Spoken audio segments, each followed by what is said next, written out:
Bonjour à tous, ici Julien pour les Ardoises et aujourd'hui nous allons un petit peu vous parler non pas du nouvel iPad comme vous pouvez le voir sur l'écran, mais du stylet bambou, donc bambou stylus, qui a été donc conçu apparemment pour la tablette d'Apple, mais qui fonctionnera sur toutes les tablettes à écran capacitif. Donc comme vous pouvez le voir, c'est un stylet haut de gamme, donc avec un revêtement très plaisant au toucher sur cette partie-là de l'engin, avec au-dessus un petit bout en métal pour soutenir, avoir un bon poids en main. C'est pas un stylet trop gros ni trop fin, donc vous avez vraiment la sensation d'un vrai stylo pour dessiner ou pour écrire. Et bon, bah, c'est à peu près tout. Donc, comme on avait vu que sur internet c'était un des stylés qui avait les meilleures critiques, on s'est dit qu'on allait en acheter un exemplaire et vous faire une petite review sur les ardoises. Alors, comme vous savez, on n'est pas de grands dessinateurs, mais on va voir ce qu'on va pouvoir faire pour vous montrer la bête en action. Alors, première déception, donc le stylet vaut 30 euros, oui, 30 euros à la Fnac à peu près. Première déception, l'application qui vient avec est évidemment payante. Bon, vous pouvez me dire, on est sur l'App Store, tout se paie, mais quand même, ils auraient quand même pu donner une version complète pour ceux qui avaient acheté le stylet. Ce n'est pas le cas, donc il va falloir débourser 1,59 € en plus. Bon, c'est pas énorme, mais ça reste toujours un achat qui aurait pu être offert, au moins pour les possesseurs du stylet.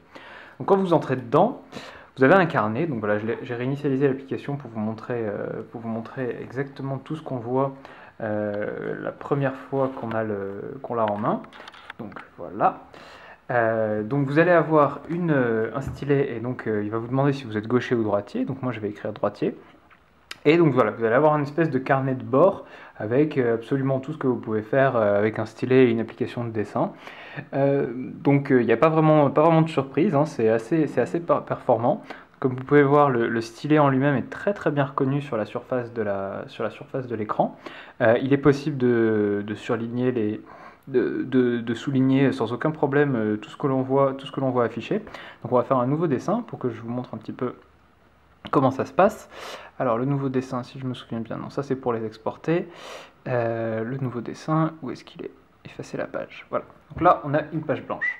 Alors cette page blanche, déjà, je vais vous montrer un petit peu la précision de l'engin quand il est donc tenu. Donc c'est un peu ce qui intéresse les dessinateurs. Donc pour faire la précision, je crois que le meilleur test, c'est de faire des cercles concentriques pour voir jusqu'où on peut aller sans toucher le cercle précédent. Comme vous pouvez le voir, je suis pas très bon, mais voilà le dessin. On peut vraiment aller très très finement sur les pixels sans pour autant toucher le cercle d'avant, et on peut donc parvenir à faire des traits qui sont très très précis, même si vous voyez que la taille le point du stylet est assez épais. Ce n'est pas la même sensation que sur un Galaxy Note par exemple, mais j'ai été agréablement surpris dans la mesure où on peut vraiment faire des dessins très précis, même avec une fois le stylet pris en main et une fois le bon brush trouvé, le brush qui vous le convient le mieux. Donc voilà, vous pourrez faire des petits dessins, hop, des croquis, il n'y a aucun problème pour ça, hop, voilà, hop, hop, hop, hop, hop, hop. Voilà, donc vous allez sans problème pouvoir croquer sur votre iPad. Alors évidemment, comme c'est sur iPad, ben voilà, si vous posez votre main directement sur la tablette, vous allez faire un petit trait. Donc pour ça, il va falloir soit que vous mettiez des moufles, soit un torchon. Enfin bref, il va falloir que vous ayez une méthode, ou alors simplement vous apprenez à écrire, à dessiner sans toucher l'écran.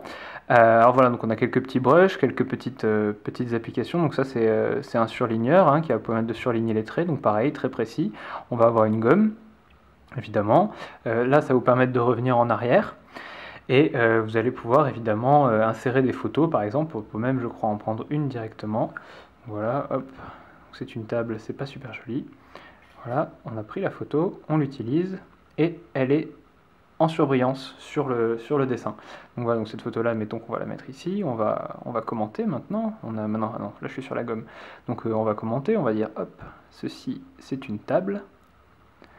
Voilà, comme vous voyez, Tout est très rapide, tout est intuitif, ça marche vraiment très bien. Donc c'est vraiment une très bonne application, hein. On regrette de ne pas avoir eu la version complète, mais vraiment elle est très très bien foutue. Elle vous permettra à peu près de faire tout ce que le Galaxy Note proposait avec ses applications S-Note et d'avoir une précision qui est quand même très très bonne avec un tel stylet sur iPad.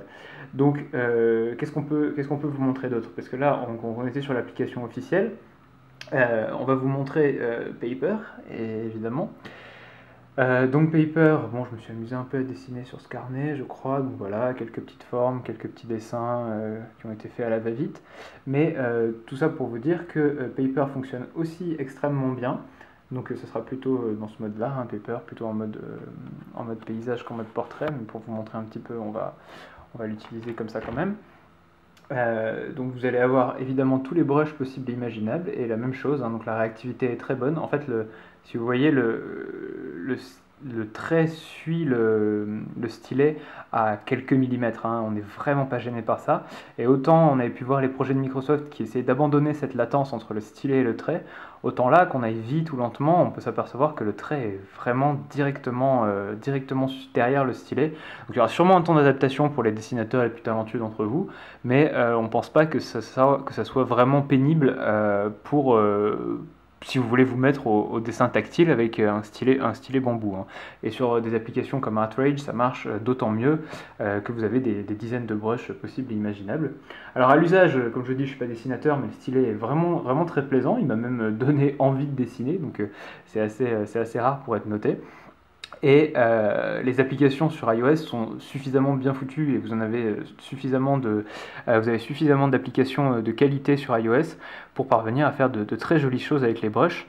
Alors voilà, quand vous avez, après avoir eu le stylet qui vous convient, donc celui-là ou un autre, et nous on vous conseille grandement ce stylet qui est quand même très loin des stylets capacitifs que l'on trouve à 2 ou 3 euros sur les marchands chinois, hein, ça c'est clair et net.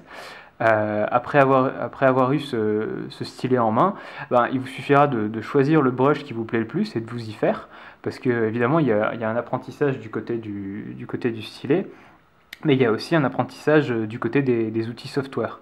Donc évidemment, on va pouvoir, le stylet est très important, mais vous allez pouvoir trouver des choses qui vous conviennent, ça me semble évident. Donc une application comme Paper est très bien pour se faire au dessin et pour commencer à gribouiller deux, trois petites choses. Après, comme on vous a dit, il y a ArtRage qui est très intéressant, on va vous mettre les liens sur l'article de la vidéo. Et donc voilà, donc ce stylet bambou, ben écoutez, très pratique, il va vous permettre aussi d'écrire, hein, si vous voulez écrire en attaché. Alors je suis Julien, hop, et les ardoises,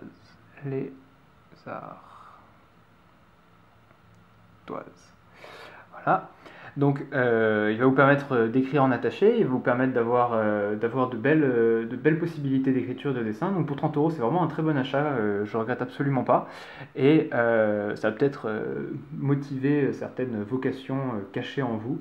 Donc si vous avez un iPad, n'hésitez pas à vous équiper en stylet et surtout évidemment, ça justifie encore plus la nécessité d'avoir un iPad de bonne qualité, avec un écran de bonne qualité, donc le dernier, car le Retina est fortement bienvenu pour tracer des traits les plus fins possibles et pour que les pixels se voient de moins en moins sur le dessin final. Donc voilà, c'est à peu près tout. Merci d'avoir suivi la vidéo et en espérant que vous a été utile. Bye bye!